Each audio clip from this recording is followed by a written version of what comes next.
just saw in the film, first before I tell you anything further, let me introduce myself. My name is Judith Pucci. I'm the Trivia Center walking tour guide. And as we just explained to you in the film, we at Tribute are all people whose lives have been directly affected by the events of that day. We're an extremely diverse group of people. We come from different ages, different backgrounds. There is such diversity that in the normal course of life, many of us would never have met. But now we share a powerful bond. And Tribute brought us together. It's where we find support, and it's where we tell our stories about what that day was like from the inside. So this afternoon, you're going to be hearing two of these stories. They're going to be told to you by the people who lived the events they will be telling you about. And they are my fellow Tribute Center guides. So next to me are Cynthia Ollemar and Daly. Dan is the much easier name to pronounce. Since I'm talking about Dan, I'll tell you a little more about him. He is now a now retired battalion chief with the New York City Fire Department. That is a very impressive title. It's something to become a battalion chief, isn't it? Well, I'm trying to hold on to it as long as I can, even though I'm retired. It's like Mr. President, Mr. Battalion Chief. Yes, my wife has to call me Mr. Chief. Oh, that's very nice. I like that. Well, Dan retired in 2002, and when he retired, he had served his fellow New Yorkers for 24 years. Cynthia was an elementary school teacher. On September 11th, she was out on maternity leave. Her baby daughter, Caroline, was 4 months old at the time, and her older girl, Sarah, was 3. Cynthia's husband, I think they just lost. Cynthia's husband, come in again. Cynthia's husband, Lance Tumulty, worked for Eurobrokers. Eurobrokers was a financial services firm. They were located in the South Tower on the 84th floor. Now, the South Tower is the building that was hit second. And the building itself was 110 stories. So at the 84th floor, Lance was very near the top of the building. But we're going to begin with Dan's story. So I'm just going to very briefly set the scene for you. On September 11th, Dan was off duty. But like so many of our first responders, as soon as he heard about the attacks, he rushed here to the Trade Center to see if he could help. Dan, I'm going to let you take it from there. Okay. Good afternoon, everyone. Thank you so much for joining us here. I was home that day, and when I looked up at the sky, it was crystal clear, blue, beautiful day. And I fly a small airplane. I was thinking of flying out to Block Island. Then a phone call came. It said, "Dan, did you see what happened?" And I said, "What?" They said, "Turn on the TV." And I said, "What station?" And they said, "It doesn't matter." So instantly I knew something went wrong. Turned on the TV, saw the plane hitting the building, and I instantly knew it was going to be a very, very bad day for New York and a bad day for humanity. So I jumped in my car, raced to my firehouse. I put together a team of firefighters. And we were all, at this point, still very much in disbelief. As we drove down towards the Trade Center, we could see this plume of dark, swirling black smoke in the distance, and the radios were crackling with all these messages from Ground Zero. As we entered the actual area down here, the sun was totally obscured from the sky by this black smoke, and it was like stepping into nighttime. When we got out of our vehicle, it was like being in another planet. The once proud Twin Towers were gone. People were running around covered with this thick white dust, and some had blood on them. And there was this white dust that settled over everything. It was almost surreal. It had a quiet to it, like after a snowfall. And as a firefighter down here, we walked towards the collapse area, and when we got there, it was 80 feet high, 16 acres large, and I knew there could be 50,000 people working in those buildings. So it felt so helpless standing there, with these small hand tools, and knowing that there were people in there, and yet we couldn't seem to find any. I worked for about 6 months at Ground Zero, and I saw the best of mankind and the worst of mankind. I saw the heinousness of this act itself, but then I saw the volunteers pouring in and all the help that they did. We ourselves had duties that just tore at our heart. A lot of times that we were on bucket patrol where we were looking for remains of human beings, and we'd walk around with a bucket, and when we found one, we'd gingerly put it into the bucket and then, salute it, and that remain, and then bring it back to the makeshift morgue that was in a tent nearby. It was very, very emotionally wrenching. But something strange happened. As the volunteers came in, there was almost like a spirituality that arose like a phoenix from the ashes. The volunteers came into this one area between here and the Hudson River, and they set up their tents where you could go in and get a pair of overalls or a pair of shoes. There were priests and rabbis.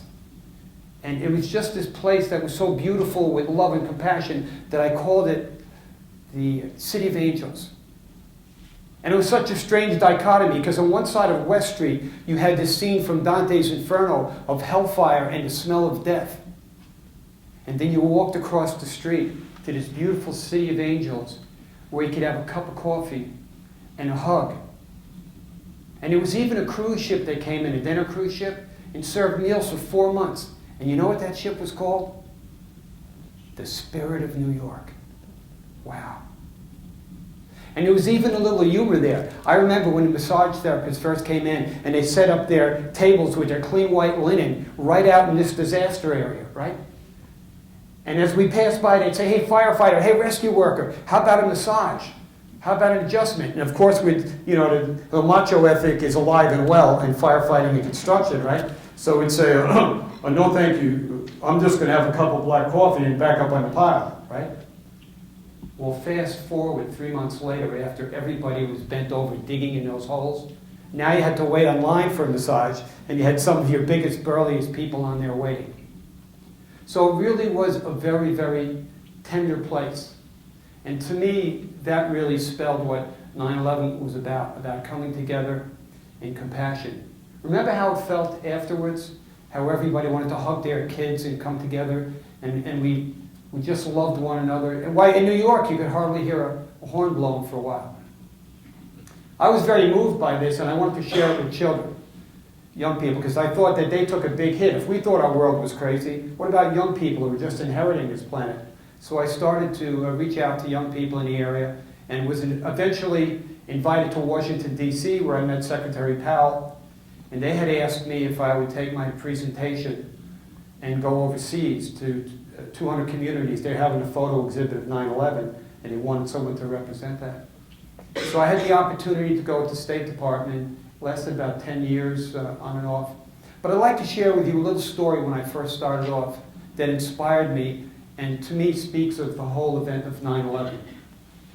I was invited to Los Gatos, California to give a presentation, given the keys to the city, and part of my duty was to talk at all the schools I could. And I was speaking at this one school, which was a grammar school, and I wasn't speaking about 9/11 because the kids were 6, 7, 8 years old, but I was speaking about the importance of treating each other kindly and with love and respect. So after I spoke, the young children wanted an autograph, and I'm just a boy from the Bronx, so I was glad to give my autograph. So I'm signing the autographs, and I noticed that the last girl on line was this beautiful little girl, about 6 or 7 years old, and she even had the word cute embroidered on her dress. And she had no pen or pencil in her hand. So I'm standing there signing the autographs, looking at her, wondering what this little girl is going to do or say. So finally, when it was her turn, this precious little child walked up to me and said, I just want to give you a big hug. And she wrapped her tiny arms around me. Wow. What a powerful, powerful moment. The next day I was in a jet heading off to Santiago, Chile to begin my presentations for the State Department. And as I sat in the plane alone looking out the window, I couldn't help but think of that little girl and how she was a little bit afraid of the world that we handed to her. And that all of us owe to that little child and to the children of all nations a world that's safe, a world all of us can be proud of. Edmund Burke said, all it takes for evil to prevail is for good people to do nothing. And that all of us must do whatever we can in our lives to be better people, to reach out. It begins in our schools, in our community, and branches out. That we ourselves can start our work on the planet with ourselves. And I would now like to conclude with a beautiful story that speaks to this sentiment that I heard while with the State Department in Sao Paulo, Brazil. It's about a school teacher. He's at home preparing a lesson plan for the next day. But his little boy keeps coming up, pulling on him. Come on, Daddy, let's play, let's play. But the father says, no, I have to finish this lesson plan. But the little boy would not give up. So the father finally had this ingenious idea. He ripped a page out of a magazine that had a picture of the world on it. And then he cut it up into various countries like a puzzle, and he gives it to his little boy, and his little boy runs off, and the father thinks he's off the hook for half an hour, right? Wrong. 5 minutes later, the little boy comes back with it put together perfectly in his hands. And the father looks down in amazement and said, "How did you do that, son?" And the little boy said, "Easy, Dad. There was a picture of a man on the other side of that page, and when I fixed the man, the world fixed itself." So I think there's some wisdom for all of us in the words of that little boy. Thank you.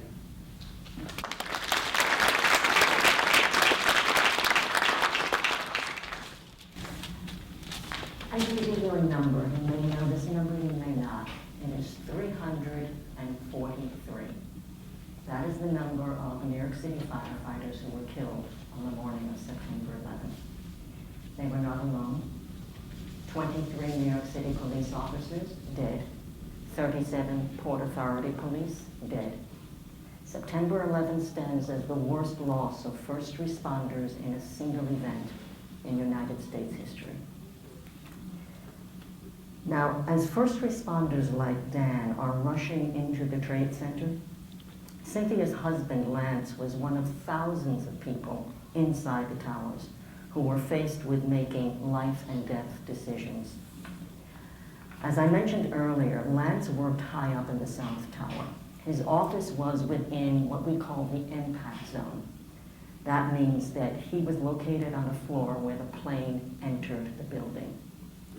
It is estimated that over 1/3 of the world watched in real time as this second plane entered the second tower.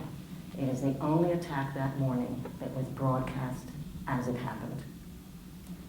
Cynthia was one of the people who watched as the plane with her husband on it went into, when the plane went into the building that her husband was in.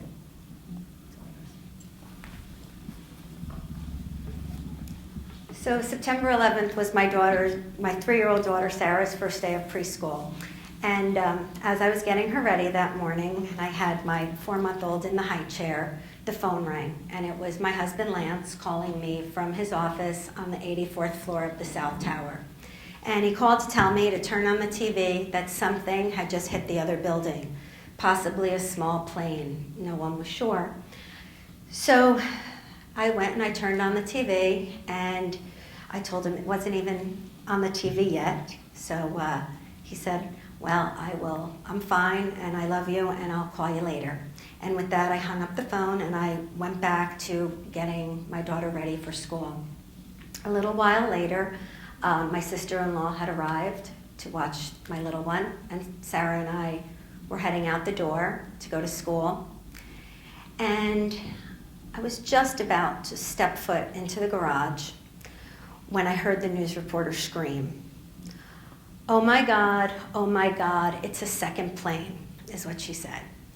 And I turned at that exact moment to watch that second plane fly into the South Tower, where I knew my husband worked. And my knees buckled. And with that, I tried to reach him, and I couldn't get a cell. I couldn't get any service.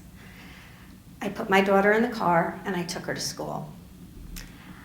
We got to school, and we did all the normal things that you do on the first day of school.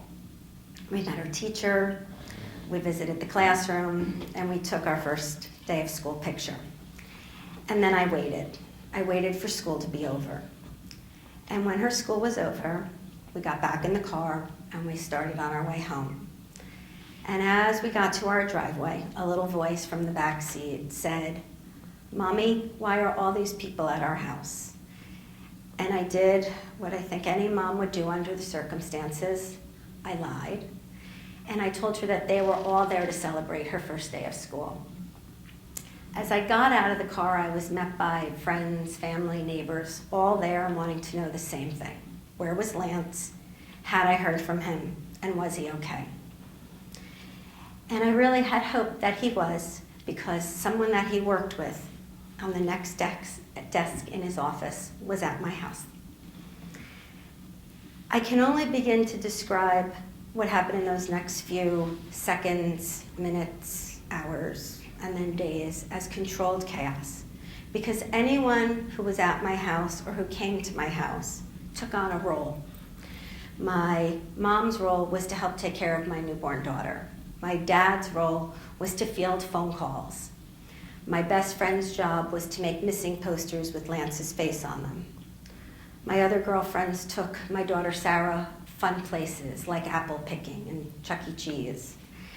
And my job was something that I never thought that I would do at 32 years old. I had to collect his toothbrush and his hairbrush for DNA for the chief medical examiner. And I had to collect his dental records from the dentist for identification purposes if needed.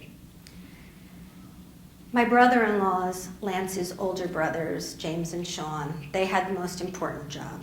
Their job was to leave New Jersey every morning and head into the city and canvass the city in hopes of finding out any information they could find out about Lance. And this went on for a couple days. And after a couple days, I got a phone call that they were on their way home and that they wanted to meet with me. And I remember relaying back to them that I didn't need to have a meeting, that as soon as I saw my brother-in-law Sean's face, I would know whatever it was that he needed to tell me. And I was standing in the kitchen that night when Sean came around the corner. And he looked at me, and my knees buckled. And I knew. He didn't have to say anything. I knew what he was going to tell me. And we just gave each other a big hug because we both knew that Lance was not coming home. What they had found out through something called a Bloomberg, which is like instant messaging on computers, is that Lance was standing at his desk on the 84th floor at the moment of impact. So when I had watched that plane fly into the South Tower, I had watched my husband be killed. And with that information, everyone who was at my house, we gathered out on my patio. It was a beautiful night. And there was music playing on the stereo. And we got in a big circle. And we put our arms around each other. And we sang the words to the song that was on. And these were the words that we sang. For a moment, all the world was right. How could I have known that you'd ever say goodbye? And now I'm glad I didn't know the way it all would end, the way it all would go.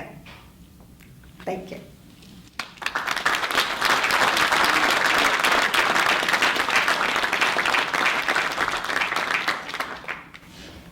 Lance died that morning with 60 of his co-workers. As of today, before Dan mentioned to you about finding human remains, we located over 20,000 human remains from the World Trade Center. As of today, 41% of everyone who died here that morning, their remains have not been identified. What that means is that that morning, a little over 1,100 people basically vanished into thin air. Lance was one of them. What I'd like to do now is just open this up to all of you. If you have any questions, we would be delighted to answer them. So just take a moment, collect your thoughts, don't be shy. No, you're all being shy. One in the back. Cynthia, is it hard for you to share your story? Let me just repeat the question. The question was, is it difficult for Cynthia to share her story? Of course. But I was a teacher before 9/11, and I feel like this is my way of helping people connect personally to, I'm only one story. You know how many people are out there on the memorial, and if I can just shed a little light into what one family went through, I hope it helps you understand the personal part of everyone's story. Anyone else? We have time. Go, please. Ma'am, what are your daughter's names? Sarah is the older one, and Caroline is the younger one, and they're 16 and 13 now. The question was the daughters' names. One more question, if anyone has it. Oh, Dan, how has 9/11 changed your life? how has 9/11 changed Dan's life? Well, my whole perspective has changed in terms of life priorities. I retired from the fire department now, and I'm a sailor, so originally my idea of retirement was on my boat in the Caribbean with a pina colada in my hand. But after going through, what all of us went through at 9/11, there was a new set of priorities that came to the fore. One about trying to make whatever positive difference that I could make, and it's turned into basically pretty much what I do, and I get a lot of reward from that, a lot of feedback, and I feel like I'm contributing to the planet, whereas just going off on my sailing into the sunset wouldn't be real anymore to me. Thank you both. Really, thank you for doing this. It's a generous thing to do. Before we leave, you have one question? Oh, please. I was going to ask, did the killing of Osama bin Laden bring you any solace? I cried. I actually cried when I found out, and I was very surprised that I did. I think it was something I didn't think I would do, but for me, it was always so much more personal. That's such a globe, my husband died, that's so much bigger than that, but there were definitely emotions that I didn't know that I had. I remember seeing it on the news and tears, so. But solace, not in that way. Then what about you? Well, I had some friends, actually a wounded vet from Fargo was in New York, and I was down here that morning when the news broke, and the newspaper, the news was all over the place, the cameras and this and that, and I wouldn't say there was a sense of jubilation, but there was a tremendous sense of relief. And I felt a sense of relief that finally the man who did this to the 3,000 people here and the people at the Pentagon was called to task about it, and that he'll never, and more importantly, that he'll never do something like this again. Yeah, I did feel this relief, and I think everybody did that was down here. Thank you all. Truly, this is not just a polite, happy thing that we say. I want to thank you all. You may not realize this, but you actually are essential to our storytelling, because it is with you together that we take a piece of that brutal day and we make from it a life-affirming experience. So on behalf of Tribute, on behalf of Dan, Cynthia, and me, genuinely thank you for choosing to spend some of your time with us.